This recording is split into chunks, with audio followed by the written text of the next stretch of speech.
lançamentos e oportunidades.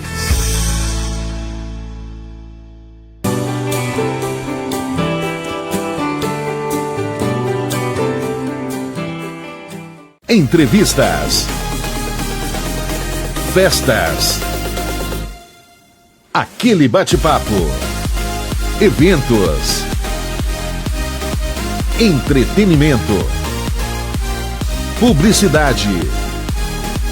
Tudo isso você encontra aqui.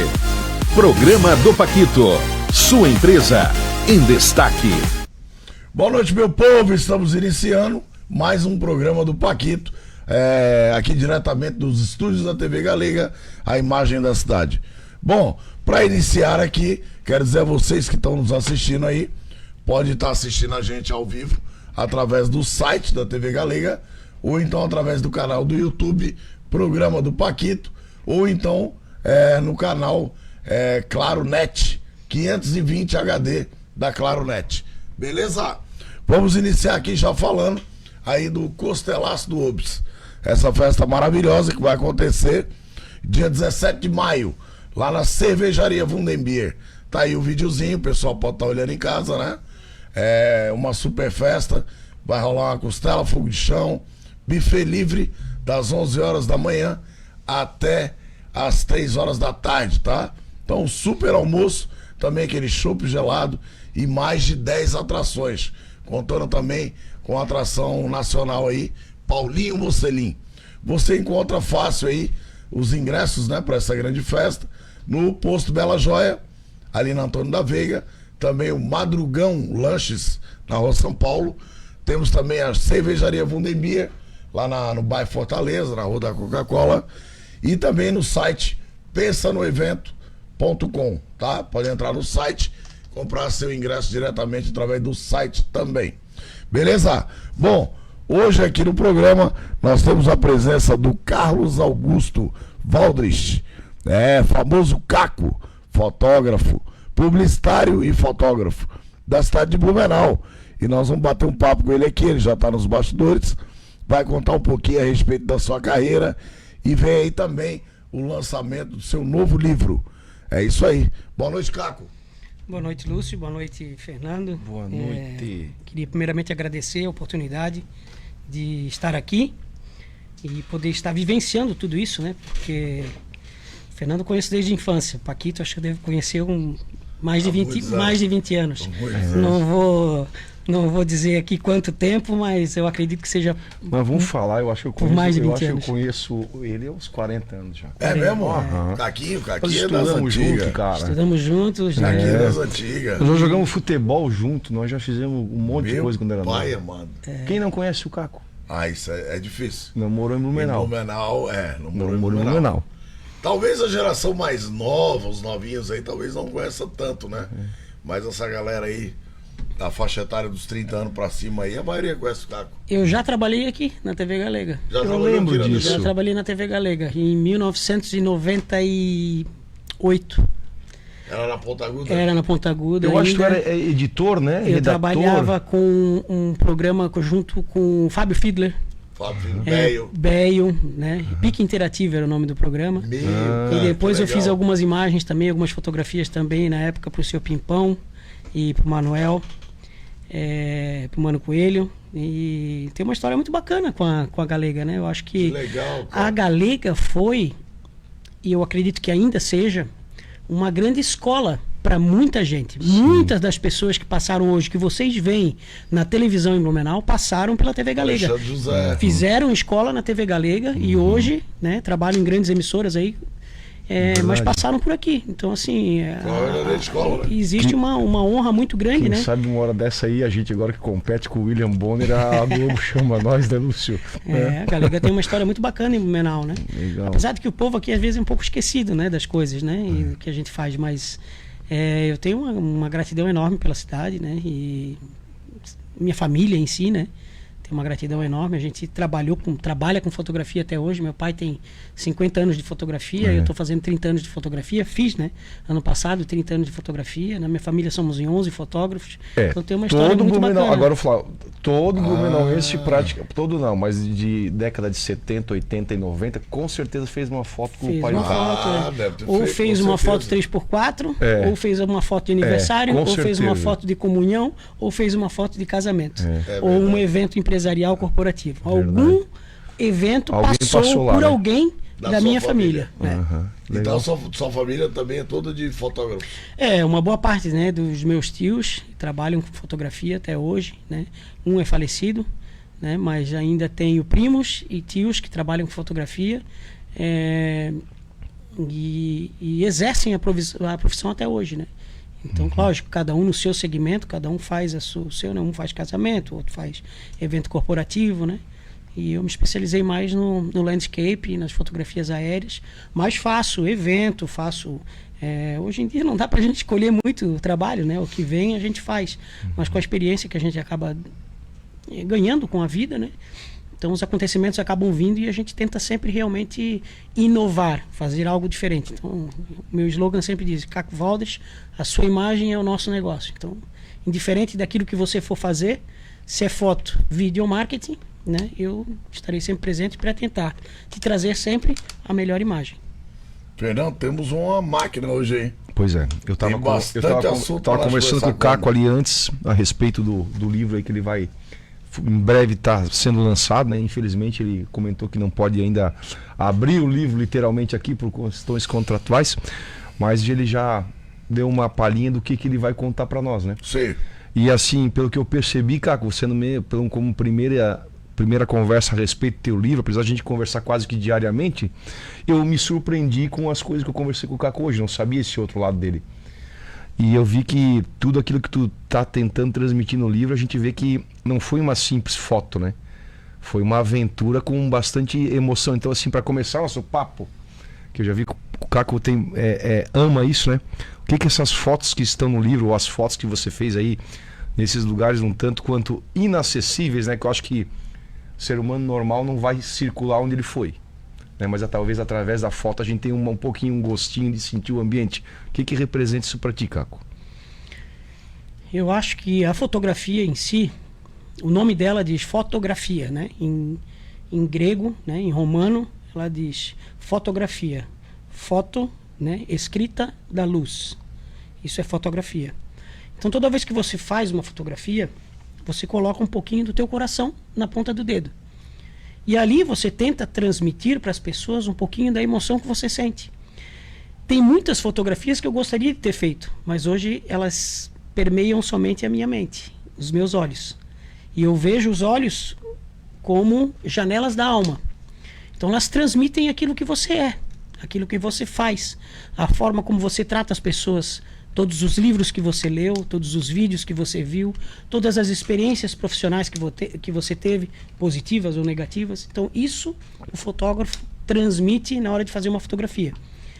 E obviamente que já passei por situações adversas e muito difíceis, passo até o dia de hoje, né? Eu acho que a vida ela é ambígua, né? Ela tem esses dois lados, né? O bem e o mal, o açúcar e o sal. É um constante equilíbrio. E eu acho que quando a gente consegue acessar esse equilíbrio, é onde você consegue ter uma boa fotografia.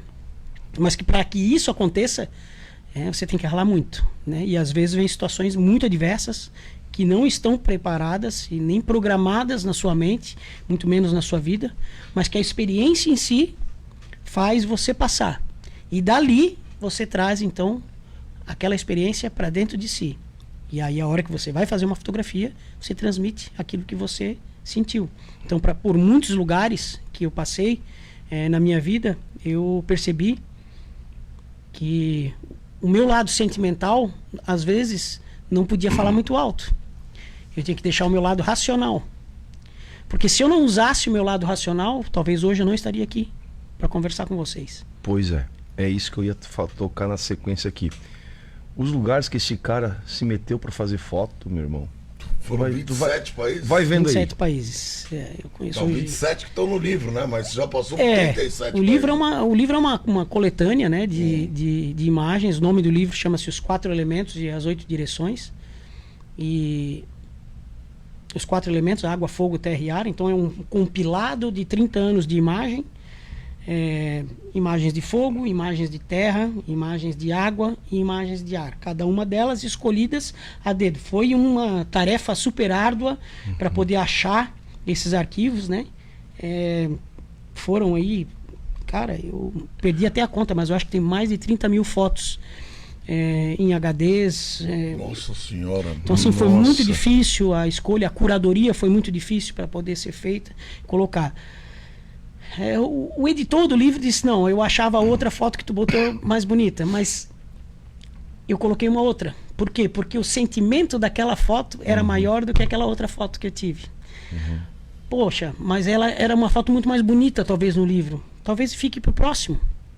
Ou então eu faça esse livro render talvez uma palestra motivacional para contar como foi para fazer aquela fotografia. Né? Porque muitos dos lugares que eu fui, eles representaram situações totalmente inusitadas e diferentes daquilo que eu encontro hoje aqui na minha zona de conforto. Quando você sai da zona de conforto, você percebe o quão pequeno você é. E os lugares por onde eu passei, desde o Amazonas, desde tribos indígenas, né? Pantanal Mato Grossense, Noruega, Chile, vulcão, aurora boreal, enfim. É uma gama de locais que foram escolhidos a dedo para registrar esses 30 anos de carreira. Essa tua passagem pelo vulcão, qual vulcão que foi mesmo? Foi... Kilauea? Não, o vulcão Kilauea foi um vulcão que eu visitei em 1996 no Havaí. Eu pude sentir realmente assim a força, a primeira vez que eu senti a força da terra, né? Os havaianos, eles sempre falam que quando um vulcão entra em erupção é quando a Mãe Terra está falando com o ser humano. Então ela é o coração da terra. Então quando um vulcão entra em erupção é que o coração começou a bombar mais sangue do que o normal. É o sentimento da terra sendo trabalhado de uma forma onde Gaia quer se comunicar com o ser humano. Talvez ela possa estar triste com o ser humano, pode ser que ela esteja feliz. Isso a gente não consegue permear, a gente não consegue dar uma olhada nisso e ter realmente uma clareza, mas muitas das tragédias que a gente viu aí, acho que agora acabou de ter um terremoto lá em Myanmar, na Tailândia. Sim, né? Mais de sei lá quantas mil pessoas. A Terra se comunicando e dizendo que há modificações sendo feitas na Terra e no universo. E aí isso compete, pela minha experiência e pelo conhecimento que eu acabo estudando e também buscando outras informações de outras pessoas também, em outros países especialistas nisso, dizem que isso tem tudo a ver com o magnetismo da Terra, né? Os polos energéticos da Terra, a forma de como a Terra hoje, no seu espaço e tempo, vem se comunicando com os outros astros, né? Os pulsos eletromagnéticos também vindos do Sol, e esse planeta Hercóvulos aí, né, que chamam que tem um planeta novo que está entrando na nossa atmosfera, né, entrando no nosso sistema solar, e dizem que a cada 600 anos ele faz isso, né? Então eu acho que a gente está muito próximo de algo acontecer, né, pelo que os especialistas dizem, porém ainda não se tem ainda uma prova real do que realmente poderia acontecer. Mas quando o vulcão entra em erupção é porque ele está dando um chamado. Ele está dizendo, tem alguma coisa acontecendo e eu acho que é bom vocês ficarem alertas. Ô Caco, e esse vulcão que tu fotografou, que é um dos não vou chamar de itens, como é que eu poderia chamar, uma imagem, né, do teu livro? Os elementos. Os elementos, desculpa. Tu chegou então a ver um vulcão em erupção prestes a explodir. A primeira vez que eu vi um vulcão foi o Kilauea no Havaí, mas eu não tinha uma lente muito poderosa, né? E eu fiquei muito longe, eu não pude chegar perto do vulcão. Eu fiquei mais ou menos uns 2 quilômetros do vulcão. O vulcão estava em atividade, mas os havaianos são muito rigorosos perante a isso. Então a gente estava num parque, então a gente não conseguiu chegar muito próximo. Aí em 2023 eu subi o vulcão, o Pucón, né? Pô, 23 foi agora, recente? Foi esse agora, vulcão? recente, Olha é. só. E aí quando eu cheguei na base do vulcão, o vulcão entrou em erupção. No dia que eu tinha marcado para subir o vulcão entrou em erupção. Ele estava em alerta amarelo. Quando ele entra em erupção, ele entrou no alerta vermelho. E aí a gente não pode subir. Aí né? os guias não deixam Não o deixam pessoal subir, continuar a não subida. deixam, porque existe uma sirene na cidade, a sirene toca, né? E a partir da hora que a sirene toca, há a possibilidade de terremoto, a possibilidade do vulcão entrar em erupção, a possibilidade de um tsunami, tudo isso, né, pode acontecer. Você estava contando um fato engraçado, né? Por exemplo, o vulcão entra em erupção, ele jorra A lava, lava de fogo, né? a lava. E na superfície dele é congelado. É gelo. O vulcão, o Pucón me chamou muita atenção, porque há uma savana, né? E aí na savana tem mais uma área rochosa, não cresce nada ao redor dele, nada. E aquela lava queima tudo. Nada. Eu acho que até os próprios Nem gases, árvore, nada. É muito os ácido, próprios né? gases que são de enxofre, que são emitidos por ele, eu acho que matam toda a vegetação, existe um ecossistema próprio do vulcão ali, mas em termos assim de árvores, bichos, assim, Ao entorno dele, uma longa distância, não tem nada. não tem nada, né? Então você anda essa savana, depois você sobe essa parte de rochas. E aí o cume dele, os últimos 800 metros dele, é totalmente congelado. E é muito engraçado porque o vulcão é quente, a lava é quente, ele está jorrando lava, mas ao redor dele é tudo congelado. Você não vê, né, esse descongelamento do vulcão, né? Que é uma coisa muito interessante de você estudar, né? Mas esse passeio, o pessoal sobe até no pico do vulcão? Tá lá em cima? Quando o vulcão entra em estado de alerta amarelo ou vermelho, você pode chegar no máximo a 400 metros do vulcão. Foi o que eu fiz. Eu cheguei até 400, faltando 400 metros para o vulcão, eu tive que parar. E dali eu coloquei um drone. E aí coloquei o drone lá em cima. 400 metros é uma distância relativamente grande, né? 400 metros. 400 metros... se você colocar numa pista, 400 metros, ela parece ser perto. Mas quando você está numa montanha e você tem o ar rarefeito, você já pensa totalmente diferente, porque o teu ar é diferente. Quando eu subi, eu tive que subir o vulcão em 6 horas. O normal se sobe em 8. Então, assim, cara, quando eu cheguei lá em cima, eu sentia todos os músculos do meu corpo. Ar rarefeito, cansado, uma mochila com quase 30 quilos nas costas. Cara, tudo isso chega lá em cima, pesa, né? Aí depois eu comecei a analisar, não foi a primeira montanha que subi, né? Mas tu começa a analisar e tu começa a ter uma percepção de que até onde o teu limite do teu corpo vai, né? A tua pressão arterial, né? O teu cansaço físico, a cãibra, né? Então, assim, cara, tudo é um processo muito doloroso, né? Mas assim, quando tu chega lá em cima, tu esquece tudo. Aí você conseguiu colocar o drone? Coloquei o drone até quase dentro do vulcão. Eu só não atravessei o vulcão porque o guia disse, se tu atravessar, tu vai perder o drone, né? Porque o calor dele vai acabar derretendo o drone. Né? Eu precisaria talvez estar a mais uns 200 metros de altura, né? Subir mais 200 metros para talvez ter a possibilidade de jogar o drone a mais 100 metros de altura. Mas como o vulcão ele está na rota do aeroporto, lá nós temos um espaço limitado. Então eu não podia infringir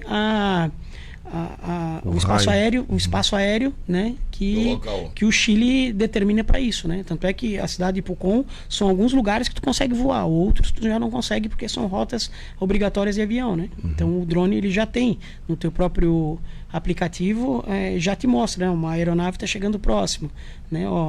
Baixa 30 metros, baixa 100 metros, né? Ele já vai te explicando, dizendo, ele já tem essa tecnologia, né? Ô Caco, e vamos voltar depois a falar de outros países, né, de outras situações, mas e no Brasil, o que tu tens aí nesse livro, que lugares tu visitou que... Eu deixei bem evidenciado, são alguns lugares muito bacanas assim, né, Laguna, eu deixei, eu tenho umas fotos muito bonitas de Laguna, um material que eu fiz para a prefeitura lá também, e para algumas outras marcas, o Amazonas, né, que eu deixei também bem evidenciado, o Monte Roraima, lá na divisa Monte Roraima. da Guiana com a Venezuela, né? Que são 93 quilômetros de caminhada, são 3 dias de subida. Caramba. Né? Tu sai de 40 graus e tu chega no pico com 0, -1. Então assim, tu passa uma... Dormindo no... Tem que ser atleta. Dormindo na floresta à noite, acampadão. Acampado na floresta. Louco, cara. É quase um acampamento militar, assim, né? Uhum. Que faz, né? E pelo meio da floresta mesmo. Pelo mesmo da savana, floresta da amazônica. floresta. Meio da E o que floresta. tu tens, o que se vê lá de cima do Monte Do Monte Roraima tu que vê a Tríplice Coroa, né? Que eles chamam, que é a divisa da Guiana com a Venezuela e o Brasil. Uhum. E aí tu vê a floresta amazônica e os tepuis, né? Que os tepuis são as montanhas rochosas do Monte Roraima, né? Que são tepuis, né? Que é na linguagem indígena é montanha quadrada, né? Então até o James Cameron, quando fez o Avatar, ele se inspirou nas montanhas do Monte Roraima, né? Ele sobrevoou lá, né? E tem um fato muito curioso lá, que tem um buraco bem na divisa da Venezuela com a Guiana e o Brasil, tem um espaço assim, e aí tem um buraco. E os índios dizem que esse buraco, todos que desceram nunca mais subiram. E aí eles dizem que há uma cidade intraterrena lá embaixo. Por isso que as pessoas que descem não voltam mais. E, inclusive, na expedição do James Cameron, um cara desceu e nunca mais voltou, né? Foi relatado, inclusive, num livro dele. Nossa. Não tentasse descer com o drone lá? Não. Eu sigo Ficasse com medo. Eu sigo muito à risca a comunidade local, porque elas sabem, às vezes, até mais do que um cientista. Sim. E, assim, a crença deles é uma coisa muito forte, porque não dá pra bater de frente, impregna em ti, né? Porque eles estão ali, eles vivenciam aquilo ali diariamente. Então, todos os dias eles estão ali. Então, assim, não dá para tu simplesmente ignorar todos os fatos ocorridos ali, silenciar a ciência, né? Simplesmente colocar a ciência de lado e optar somente pela religião. Não, tu tem que ter um equilíbrio naquele momento ali e saber direcionar eles, né? E respeitar ambos os lados, né? Bom, a ciência diz uma coisa, a crença diz outra, a religião diz outra, e o que os moradores locais falam? É isso? Não, então vamos fazer um mínimo múltiplo comum aqui, vamos exercitar isso aqui, né? Ô, cara, quando tu chega nesses lugares ali, normalmente os guias, eles já não é que ofertam, eles já te conduzem a um melhor lugar, ou tu já sabia onde tu ia bater a foto? Acontece? Eu sou muito intuitivo para algumas coisas que eu faço. Sempre fui muito bem instruído espiritualmente. Porque eu imagino assim, tu nunca tinhas ido para o Monte Roraima, tu só foi para fazer a foto, né? Na verdade, eu fui contratado por um grupo para acompanhá-los para fazer uma jornada fotográfica. Eles iam subir e eu fui contratado para fazer. Entendi. E aí eu uni o útil ao agradável, né? Fui a trabalho, mas ao mesmo tempo já aproveitei para fotografar também. Mas eu digo, a programação de foto acontece lá na hora, tu não sabe, eu vou para esse lugar porque lá eu sei que tem uma foto legal. Eles induzem, né? Né? Eles te dão mais ou menos um cronograma, um calendário e te dizem, né? E aí, obviamente, que tu vê onde o sol se nasce, onde se põe. 15 dias lá em cima é bastante tempo para você saber onde é que o sol nasce, onde ele se põe, né? Porque tem momentos lá em cima que tu tá, em 15 minutos o tempo fecha e começa a chover. E daqui a 10 minutos o tempo abre e tem sol. E assim... É uma loucura, cara. É uma loucura. Floresta amazônica. E é uma floresta amazônica, né? Então, assim, a gente está numa de biodiversidade totalmente diferente da nossa, né? Apesar de que o clima hoje não dá para... A gente tem quase as 4 estações no mesmo dia, dependendo do dia e o mês, né? Mas é uma experiência totalmente diferente, né? Então... Pantanal, tu já foi também? Fui. Mato Grosso eu já fui também. Lugar muito bonito. Muito bonito. Vale muito a pena ir. Mato Grosso eu acho sim que o Mato Grosso ele deveria ser um patrimônio mundial da Unesco. Pela biodiversidade, pela quantidade de animais que tem lá, que só tem lá. Tu não encontra mais em nenhum outro lugar do mundo, né? Tá se acabando mesmo, né? E um outro lugar também que assim me chamou muito a atenção pela energia foi o deserto do Atacama. O deserto do Atacama foi um lugar assim, cara, que eu posso dizer assim que é um lugar totalmente diferente de qualquer lugar do mundo, né? Imagina, faz 300 anos que não caiu uma gota d'água lá, de chuva. 300 anos. 300 anos. Então, assim, tu vê aquele deserto todo esculpido por água de uma forma que tu diz assim, não, cara, isso aqui foi Obra de Deus. uma obra divina, né? Tu vê, né? À noite, tu vê a Via Láctea, tu vê o sistema solar totalmente diferente do que tu não vê numa cidade normal. Sim, né? sim, sim. Sem contar os locais em si, né? Que os próprios guias locais te mostram, né?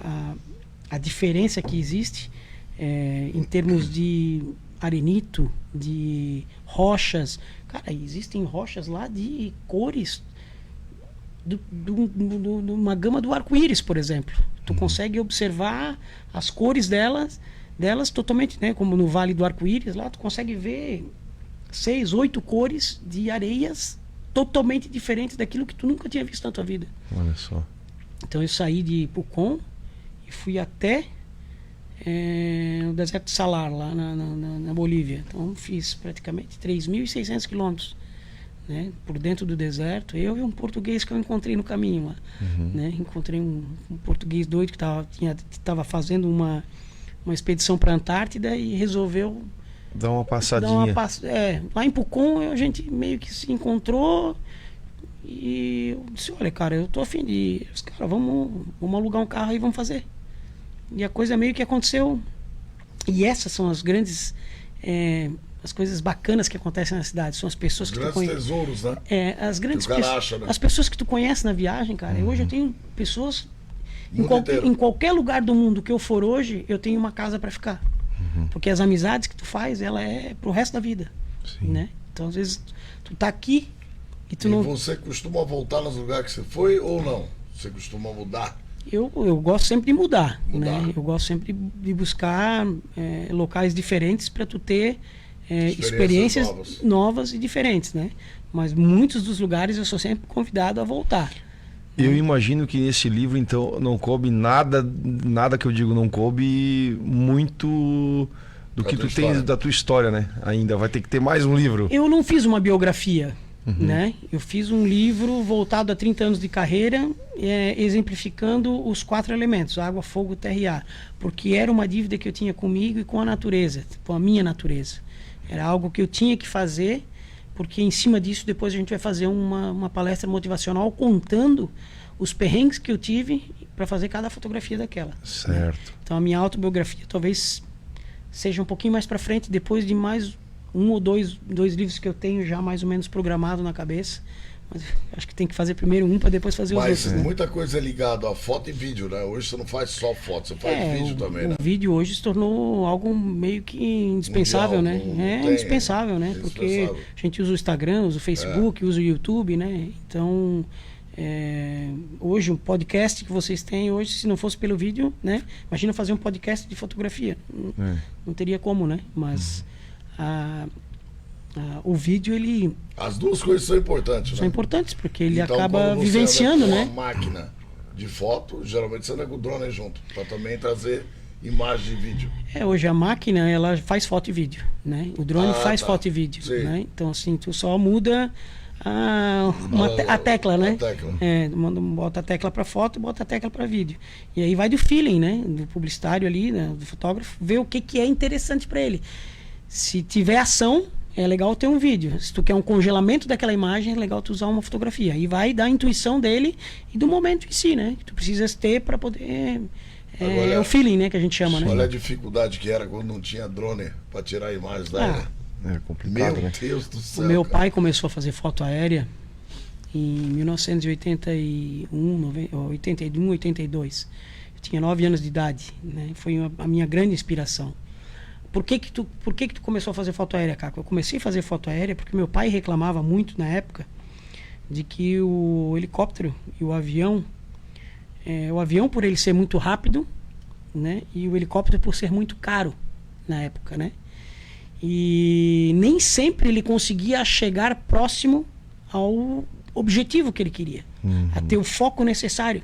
Então, às vezes o avião tinha que dar várias voltas para poder fazer uma fotografia aérea. Imagem para fazer, uma imagem de E o drone, ele hoje consegue te dar a possibilidade de tu pairar no ar e colocar ele aonde tu quer, mais próximo, mais às vezes mais longe, mais distante, mas tu consegues colocá-lo, né? Pela tecnologia hoje, de você ter um GPS no drone, você consegue se movimentar e ter um espaço aéreo para voar. Né? Eu, quando comecei com drone, comecei em 2011, eu fui o primeiro cara a ter drone. 2011? Aqui em Pô, Blumenau. já faz um bom tempo, né? Fui o primeiro cara a ter um drone em 14 Blumenau. anos. Tem umas imagens de Blumenau na época. Eu lembro que o Caco fez alguns vídeos institucionais aí bem interessantes para Blumenau, né? A primeira foto premiada que eu fiz foi em 2014. Que é uma foto, até inclusive acho que eu mandei ela para vocês aí. Tem umas imagens aí para mostrar? Tem.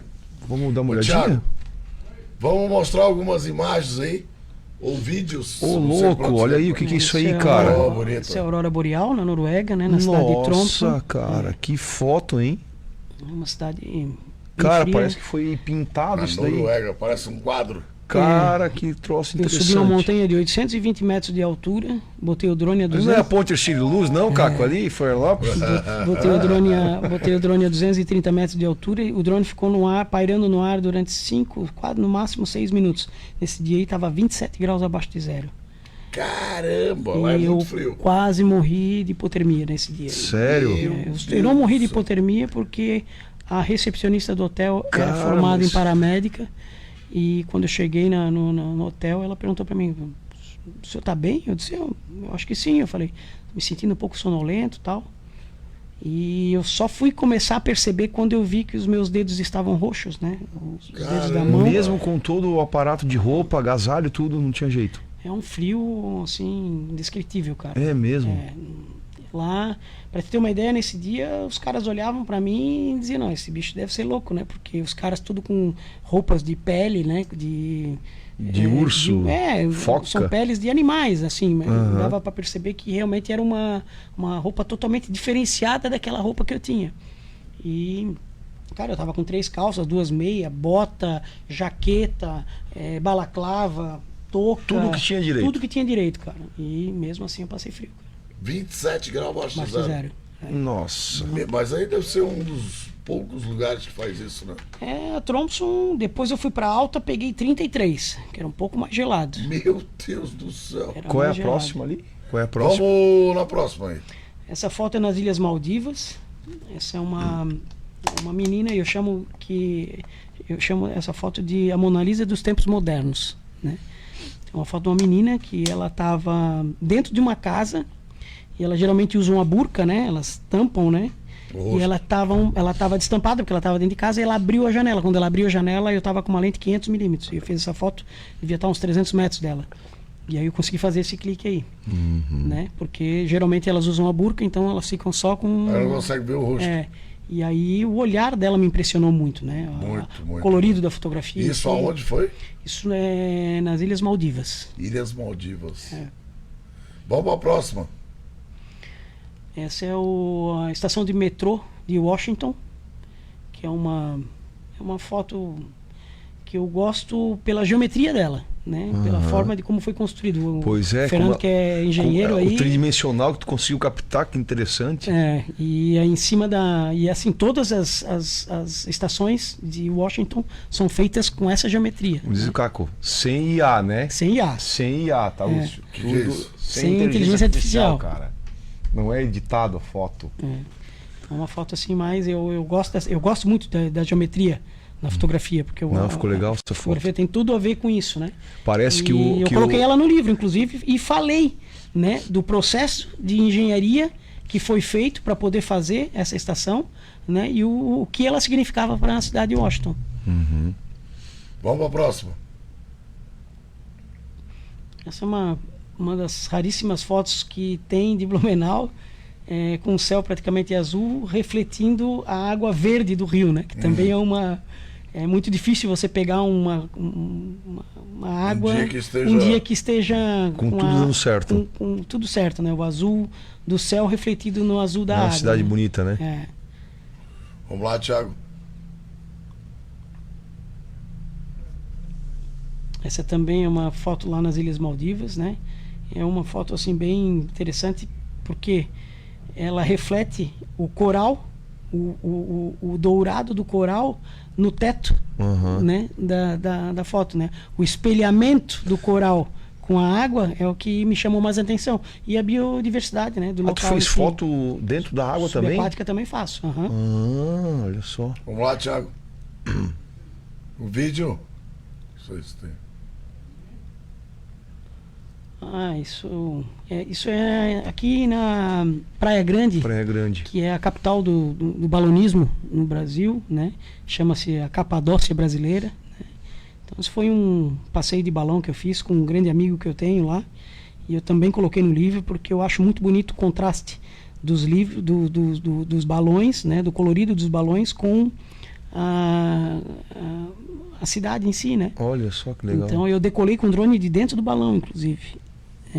Fiz uma... Onde é que é isso? Isso é em Praia Grande. Praia Grande? Fica lá na divisa de Santa Catarina com o Rio Grande do Sul. Cara, tem que ser corajoso, hein? Cara, isso aí é um lugar, isso é uma coisa que qualquer pessoa deveria fazer pelo menos uma vez na vida. Tu diz? É muito bonito. Passeio de balão? O balão é o veículo mais antigo do mundo, né? Em termos de voar. Foi o primeiro, né? Os primeiros veículos que tiveram a possibilidade de voo foram os balões. Depois vieram os aviões, né? Então ele é o mais antigo e o mais seguro. Por incrível que pareça, eles voam dali por cima dos canyons, cara. Né? Então, assim, é um lugar muito, muito bonito. Tem mais algum vídeo ali? Essa é uma das grandes paixões que eu tenho, é fazer que coisa linda. Nascer do sol, né? Então, Meu, que coisa linda. Onde é isso? Isso é aqui, se eu não me engano, aqui na Praia Brava. Que coisa linda. Se eu não me engano, foi um vídeo de Nascer do Sol que eu fiz por uma construtora na Praia Brava, ele exemplificando assim o Nascer do Sol. E aí eles diziam no vídeo, aqui você tem a possibilidade de ver o sol nascendo todo dia, assim, né? Então, eles geralmente me chamam para fazer, às vezes, um vídeo de drone ou uma fotografia, justamente pela qualidade fotográfica que eu tenho. Eu geralmente tento colocar no vídeo a mesma luz que eu faço na fotografia. E isso é o meu diferencial, né? De ter essa visão e mostrar para as pessoas que existe a possibilidade de você contratar uma pessoa que é piloto de drone, mas com experiência de um diretor de fotografia. Certo. Hoje você trabalha sozinho, hoje você não tem... Hoje eu trabalho sozinho. Você não tem mais essa perspectiva de ter uma agência, ter mais gente trabalhando e funcionário e... Depois da pandemia mudou muita coisa, né? A fotografia mudou muito. E em termos de produtora, agência, hoje cada um tem a sua MEI, presta serviços, faz a sua nota fiscal, presta serviços. Então, assim, diversificou-se muito. E o mercado também mudou. As pessoas que não tiveram a possibilidade de fazer essa reformulação profissional, hoje estagnaram no mercado. Ô Caco, e essas fotografias, as imagens, todo esse trabalho que a gente sabe que tu faz muito bem feito, tens um pouco de sentimento, né, que é o diferencial, né? É difícil, diferente de eu ir lá tirar uma foto com uma câmera boa e não saber o que eu estou fazendo. Então, como é que será no futuro aí essa geração de imagens que hoje tu tem uma imagem exclusiva, a gente identifica que ela é exclusiva, mas com essa tal de IA, edição de foto, cara, eu acho que o pessoal mais novo daqui a pouco vai olhar uma foto, vai olhar, essa foto, e não é uma foto, é uma coisa editada. Isso já está acontecendo. Montagem. Isso já está acontecendo. Vai perder a graça, hoje, né? O Instagram já perdeu a graça. Já perdeu a graça. Hoje eu acho que não tem como parar isso. Acho que a inteligência artificial veio para ficar realmente. Mas hoje tu olha o Instagram, tu não consegue diferenciar. É difícil competir, né? É difícil, porque hoje mistura-se as duas, né?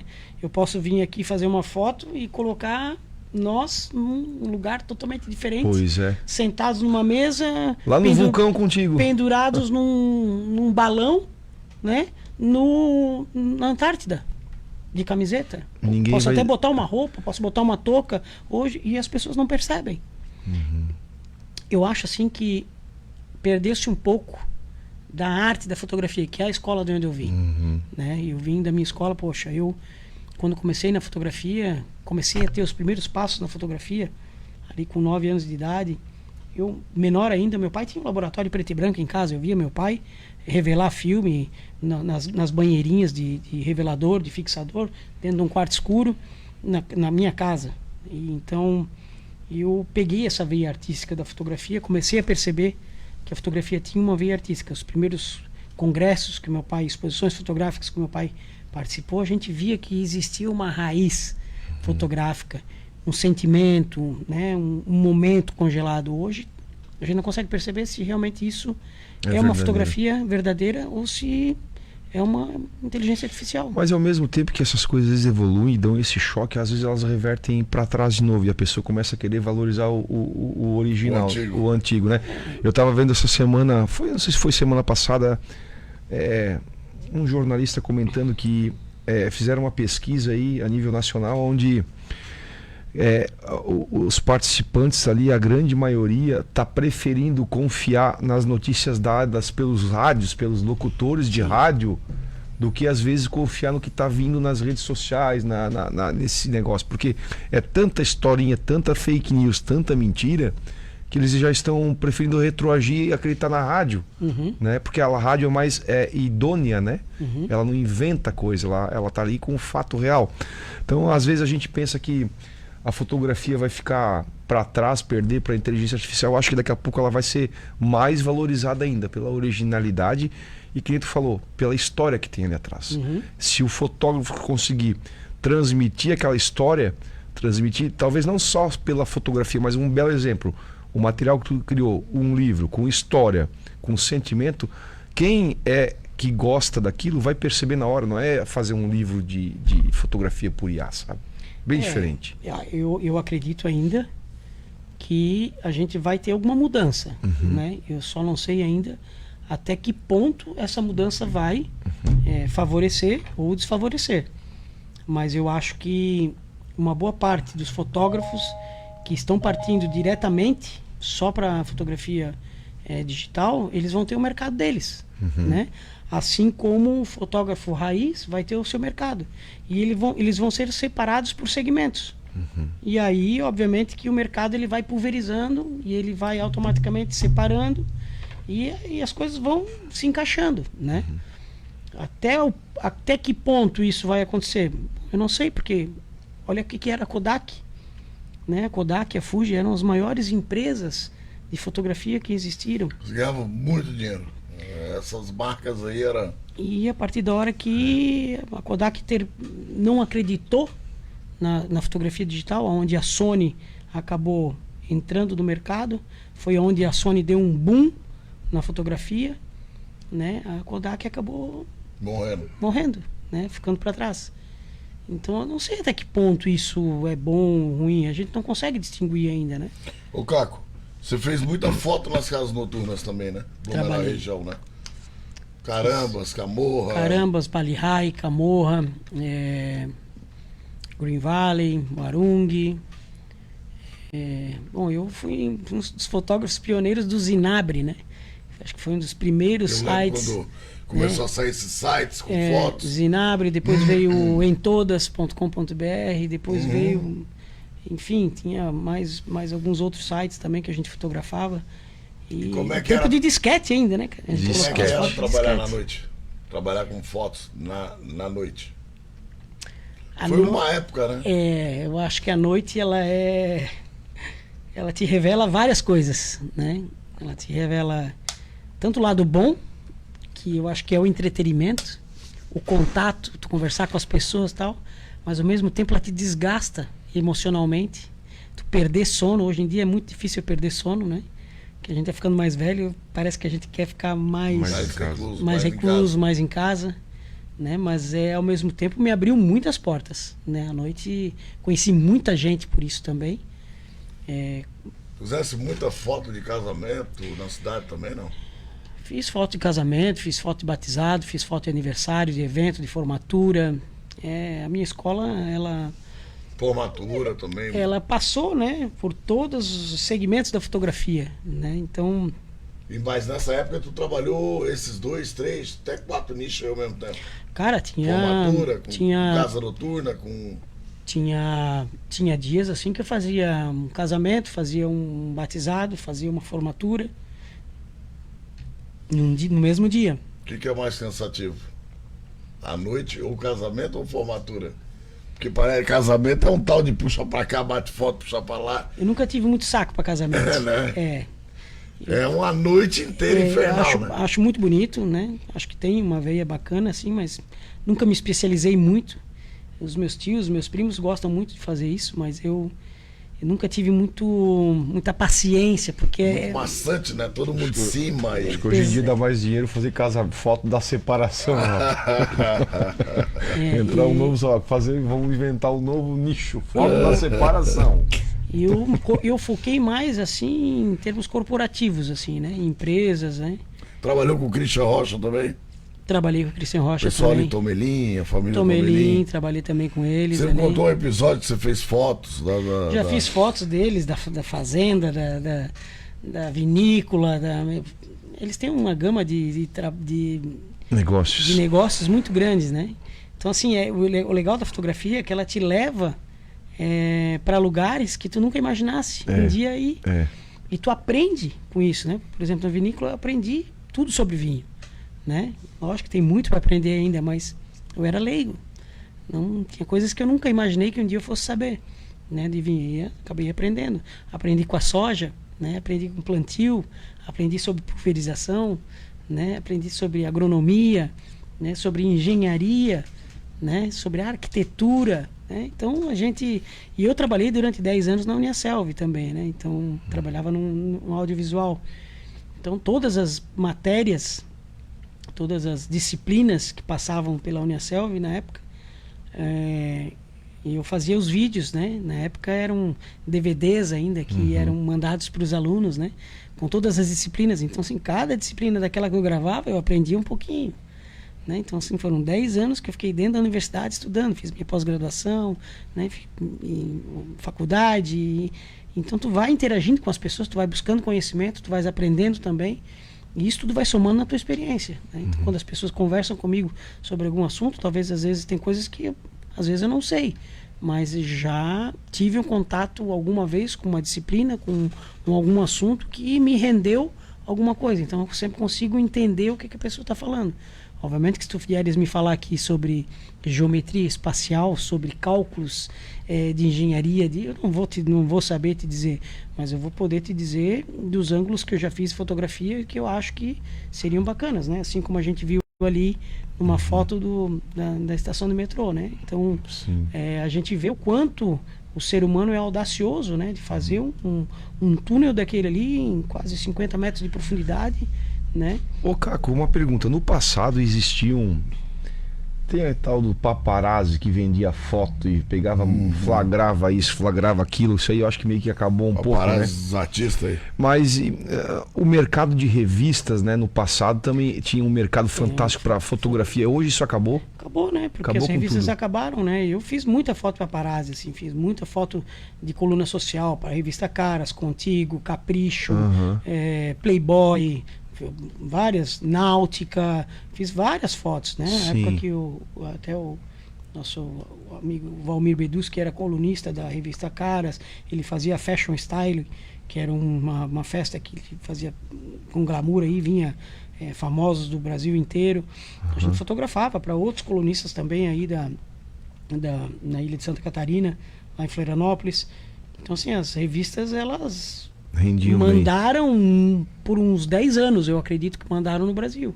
A partir da hora que foram digitalizadas, né, se acabou, né, esse glamour, né, que tinha. Hoje ainda tem muito site de fofoca, né, que ainda utiliza fotografias. A gente vê aí vários exemplos acontecendo aí na cara do gol aí, e muita gente ganhando dinheiro com isso, né, batendo foto. O último episódio do Neymar aí, bateram foto no cara, né, no helicóptero. Então, assim, acaba...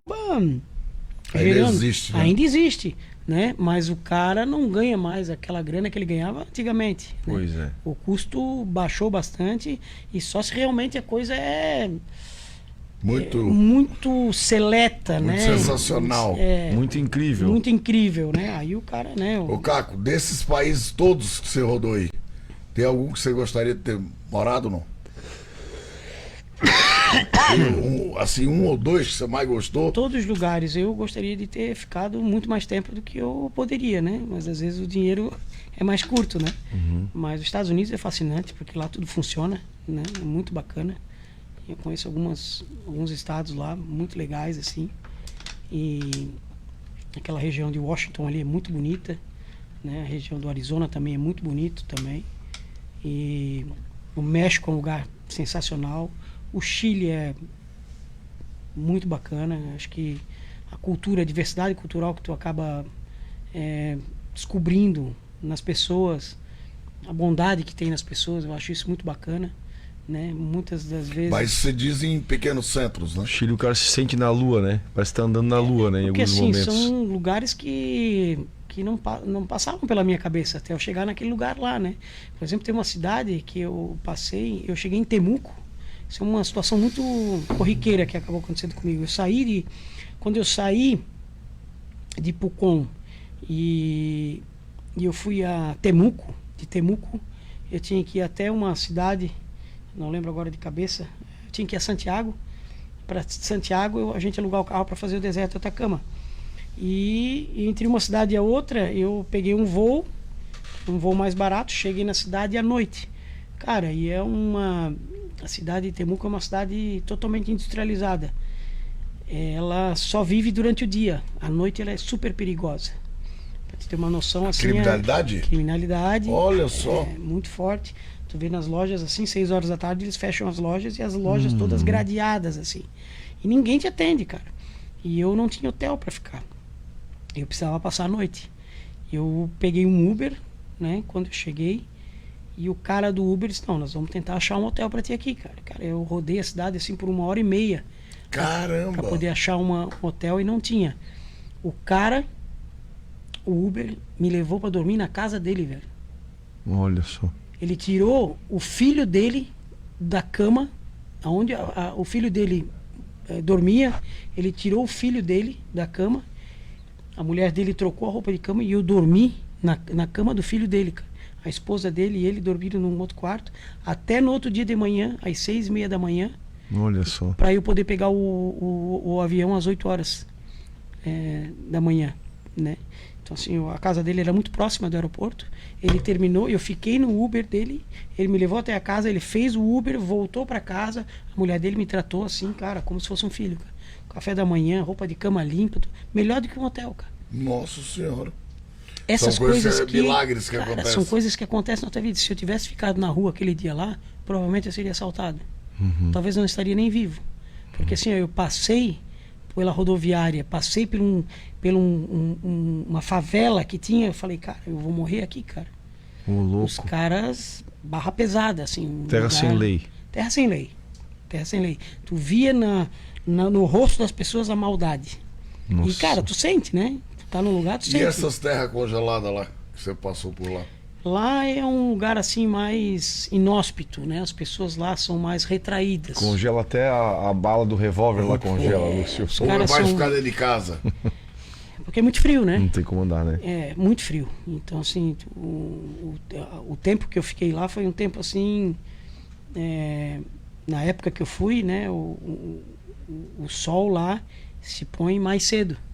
Então, tu tem muito pouco tempo de luz, né? O sol, ele nasce às 5h30 da manhã, ao meio-dia, 2 horas da tarde, ele se põe.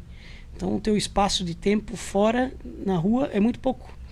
Né? Então, por isso até que é mais fácil de você ver a aurora boreal, porque tu tens mais tempo de escuridão. E aí, com os ventos solares e com o magnetismo do Sol, quando bate na atmosfera, automaticamente Que negócio. envolve esses ventos solares, envolve então essa aurora boreal, onde tu consegue ver. Né? Quando tem a lua cheia, melhor ainda, porque essa luz da lua reflete na aurora e tu consegue ter uma visibilidade maior. Né? Mas o frio é uma coisa assim que, para ter uma ideia, eles tomam um café da manhã lá com um Jack Daniels, cara, para esquentar. Meu Deus Ô, do céu. Caco, e nós estamos chegando quase no louco. final do programa. Deixa eu só fazer uma última Vai lá, vai lá, vai lá. Posso, chefe? Posso, Vai lá, patrão? dá-lhe. Um lugar que tu ainda quer ir de certeza. Antártida. Antártida. Já Deve ouvi ser falar fantástico, muito né? da Antártica. A Antártida, ela tem um segredo que eu acredito que existe um segredo que ainda não foi desvendado pelo ser humano. Quer dizer, eu acho que já foi até desvendado, mas isso não vem à tona, né? E tanto é que tu não vê nenhum avião passando lá por cima, né? Tu não vê nenhum navio atravessando, tu precisa de autorização para entrar naquele continente. Mas o Alasca e a Antártida são 2 lugares. É a Rússia, né? Que são 3 lugares assim que eu tenho muita vontade de ir, assim, a Sibéria, né? Esses lugares, assim, onde são de frio extremo, Inóspitos, né? Ou, e até o próprio Polo Norte, né? Que é um lugar... Eu sei que eu tenho um amigo meu que mora lá, eles, cara, tu tem que ir pro Polo Norte, tem que fazer uma expedição com a gente para lá, porque é um lugar que eu tenho certeza que tu vais gostar. Então, assim, eu tenho uma ficção pelo gelo, assim, muito grande. Mas, obviamente, que o mundo é muito grande, né? E tem lugares, né? A Austrália, que é Egito a China, deve ser fantástico Egito, a China, o Japão, né? Cara, tem lugares... E o Brasil, né? O Brasil tem lugares fascinantes que eu não conheço ainda, que eu quero poder ainda fotografar, que é um dos livros que eu quero fazer, que são as belezas naturais do Brasil, que eu quero escolher a dedo para fazer esse livro. Mas ainda não tenho ainda um pré-roteiro. Mas você já tinha em mente essa parada do livro aí, não? Sempre já foi um tinha sonho. isso Sempre foi um sonho. na porque, cabeça de um dia fazer um livro. eu tive um professor que ele sempre dizia assim, que um homem, para ele se tornar um homem de verdade, ele tinha que plantar uma árvore, escrever um livro e fazer um filho, né? E a árvore e o livro eu já fiz. O livro o filho eu tô treinando. Eu vou acrescentar mais uma coisa, tem que ter uns boletos para pagar também. Eu tenho um tio que hoje é falecido, que era um piadista danado, e ele mudou essa teoria. Ele dizia o seguinte, que o homem, para ser homem de verdade, ele tinha que plantar uma árvore, escrever um livro, fazer um filho, ter um Fusca e ser corno uma vez, né? Então eu disse assim, cara, eu fiz tudo, só não fiz o filho ainda. O resto já tem tudo na mão aí, cara. Mas você vai partir pro segundo. Vou primeiro lançar o primeiro, né? Que, cara, é um filho. O primeiro livro é um filho. Ele é minucioso. E você cara, buscou apoio para fazer isso? A gente tem os patrocinadores, né? Ele foi feito pela Lei Rouanet, né? E até hoje eu não sei como é que os artistas fazem para ganhar dinheiro na Lei Rouanet. Tu pagou para fazer, eu né? Paguei para fazer o livro, assim, porque eu nunca vi tanto custo, nunca vi tanto... Não imagino. Taxa. Imposto e taxa e boleto na minha vida. Isso que tu ainda deve ter aproveitado muita foto do passado que tu só resgatou, né? Se tivesse que percorrer tudo isso daí para fazer esse livro, inviável, né? Inviável, porque daí pela lei tu tem que dizer um dia que tu viaja, quando tu volta, nossa, que tem que botar burocracia. as passagens, o tempo que tu vai ficar, o quanto tu vai gastar. A lei Nossa. pede tudo isso, cara, tudo. E assim, não muito burocrático. não tem uma nota fiscal que não possa sair sem um pagamento. É complicado. Não pode ter divergências nem de horários de pagamentos. A nota saiu, o dinheiro tem que sair da conta. Por isso que eu digo, eu não sei como é que os artistas fazem para ganhar dinheiro, porque assim, eu não consegui fazer nenhum chuncho, né? Então assim, a Lei Rouanet, ela tem divergências muito grandes, né? Ela poderia ser ela é muito engessada, ela poderia ser um pouco mais flexível, mas eu acho que perante a essa burocracia que existe e por essa manipulação de uma forma totalmente diferenciada pro lado do jeitinho brasileiro, ela é dessa forma, né? Porque tem muita gente que faz as coisas achando que sempre devem levar uma vantagem, que eu acho que esse é a única coisa no Brasil que me deixa mais triste, é essa história de ter sempre que levar uma vantagem em alguma coisa, que lá fora o brasileiro é mal visto por causa disso, por essa história dele querer sempre levar vantagem em tudo. Caco, nós estamos chegando ao final do nosso programa, queremos aqui te agradecer desde já pela tua participação, contou um pouquinho da tua história. Assim que você lançar o livro, né, que você puder, a gente vai marcar um outro programa pra gente enfatizar melhor essa questão do livro aí também. Eu acho que o livro ele vai mostrar uma outra identidade do Caco, né? Um outro lado do Caco. As pessoas conhecem talvez um pouco da minha história, mas não presenciaram ainda o que o livro tem para mostrar, né? O livro ele é composto de textos, é composto de fotografias, mas acima de tudo ele é composto de sentimento, de emoções. Eu acho que é isso que ele retrata. Quando eu tiver a oportunidade, pode ter certeza que... Quando você tiver já aí lançado, se você puder trazer aqui pra gente mostrar pro pessoal de casa, pra quem quiser adquirir o livro depois, como é que faz, faremos. Fernando, boa noite, obrigado. Obrigado mais uma vez, né? E muito obrigado, né, Caco, pela presença aí, parabéns pelo trabalho. A gente sabe que vai ser um grande trabalho, até por conta da palhinha que ele deu aí. E contamos com o Caco aí trazendo esse livro na próxima oportunidade, assim que tu tiveres com ele pronto. É isso aí. Tá bom. Caco, obrigado mais uma vez. E é isso aí, meu povo. Uma ótima semana a todos. Belíssimo final de semana. Tá chegando aí logo a Páscoa também. Mais um feriado prolongado. né? Semana que vem, terça-feira, estaremos aqui novamente. Um abraço a todos. Valeu. Entrevistas. Festas. Aquele bate-papo. Eventos. Entretenimento.